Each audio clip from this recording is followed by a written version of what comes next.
They were rich beyond imagination. Their cities glittered with gold. Their armies were unstoppable. Their people believed one simple idea so deeply that questioning it felt unnecessary. And that belief destroyed everything. Not through war, not through invasion, but through a financial myth that sounded logical, comforting, and safe.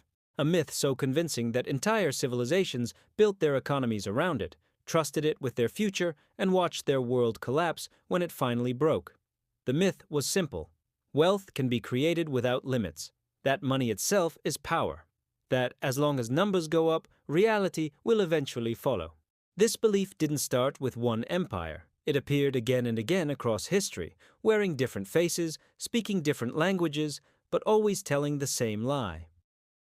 That value can be printed, declared, or borrowed into existence without consequences. And every time, it ended the same way. Ancient civilizations believed gold made them eternal. Empires believed paper money made them unstoppable. Modern nations believed debt made them flexible. The details changed, but the myth stayed alive. Let me take you back to one of the earliest victims. Ancient Rome didn't fall because of barbarians alone. Rome fell long before the gates were breached. It began when Roman leaders believed their power was permanent. To fund endless wars, grand architecture, and political promises, they started reducing the silver content in their coins. On the surface, nothing changed. The coins looked the same.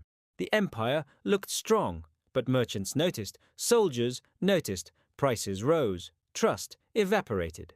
What Rome created wasn't wealth, but illusion. Inflation destroyed the middle class, loyalty faded, and the empire slowly hollowed out from the inside. The myth told them that as long as coins existed, value existed. Reality disagreed. Centuries later, Imperial China repeated the same mistake, but faster. Paper money was revolutionary. It made trade easier. It made taxation simpler. It made the empire feel modern. But when wars and court expenses grew, printing money felt easier than raising taxes. More notes entered circulation. Prices exploded. Confidence vanished. Paper money that once represented wealth became worthless ink. The myth promised control. It delivered collapse. Then came Spain, sitting on unimaginable amounts of gold and silver flowing in from the New World.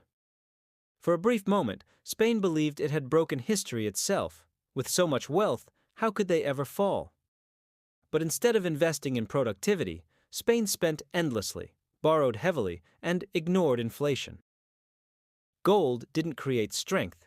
It destroyed discipline. As prices soared across Europe, Spain defaulted multiple times.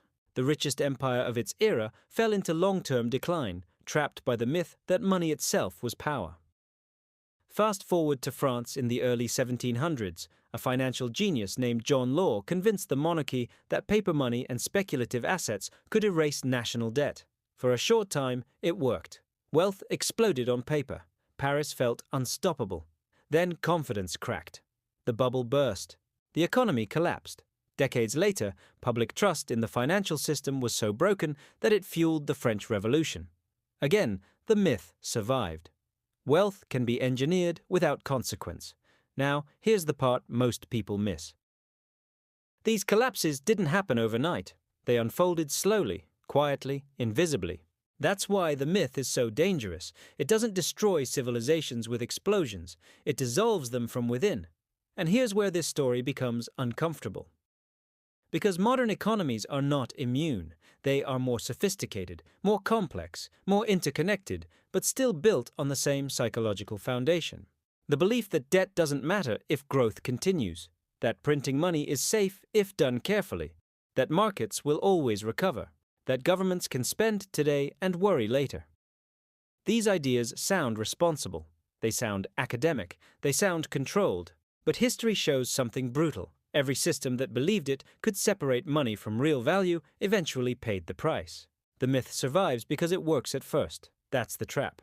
Cheap money stimulates growth. Debt delays pain. Printing currency avoids difficult political decisions. Leaders look successful. Economies appear stable. And by the time consequences arrive, the architects of the policy are gone. This is how civilizations fall without realizing they're falling. They don't collapse when they are weak. They collapse when they believe they are untouchable. At this point in the story, most people ask the wrong question. They ask, when will the next collapse happen? But history teaches us a better question. What signs appear before collapse becomes unavoidable?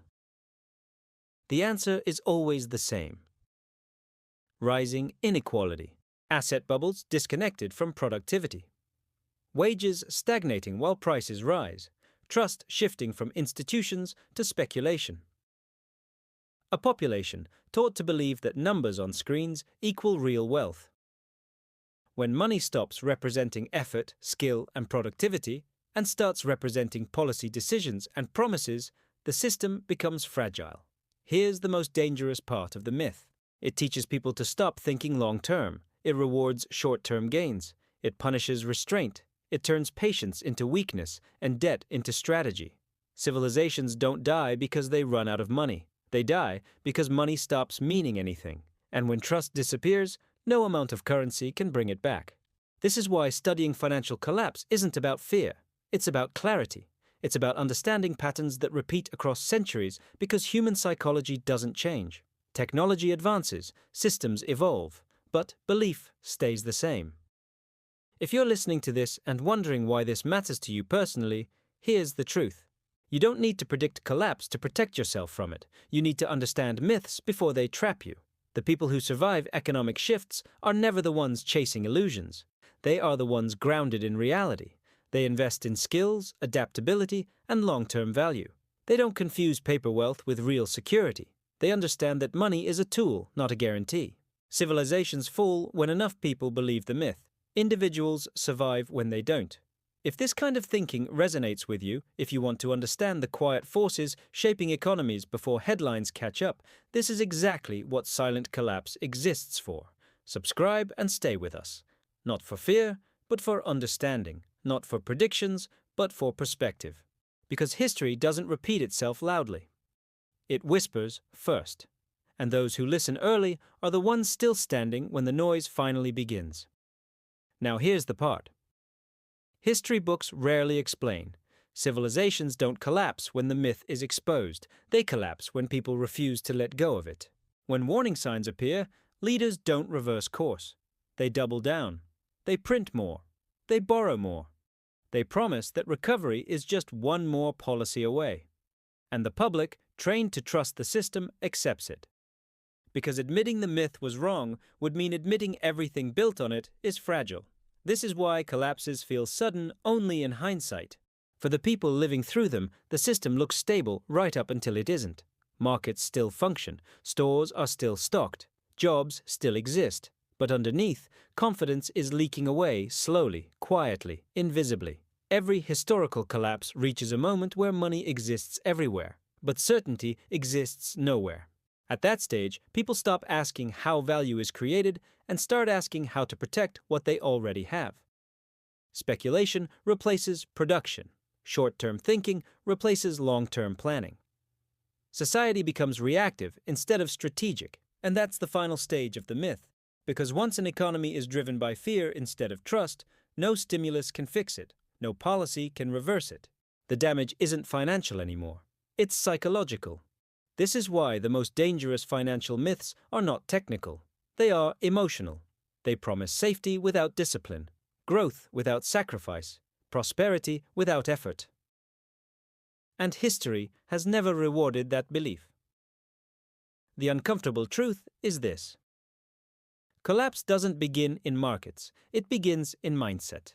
When enough people believe money itself creates value, instead of human effort, innovation, and trust, the foundation cracks. This doesn't mean collapse is guaranteed, but it does mean awareness is rare, and rarity creates advantage. The people who understand these patterns early don't panic. They prepare. They don't chase noise. They focus on fundamentals. They don't build their future on promises made by systems that depend on constant expansion to survive. They build resilience instead of illusion. If you want to understand the world not as it's advertised, but as it actually functions beneath the surface, this channel was built for you. Silent Collapse isn't about predicting the end. It's about recognizing the signals before history repeats itself again. Stay curious, stay grounded, And remember, the most powerful collapses don't announce themselves. They happen quietly.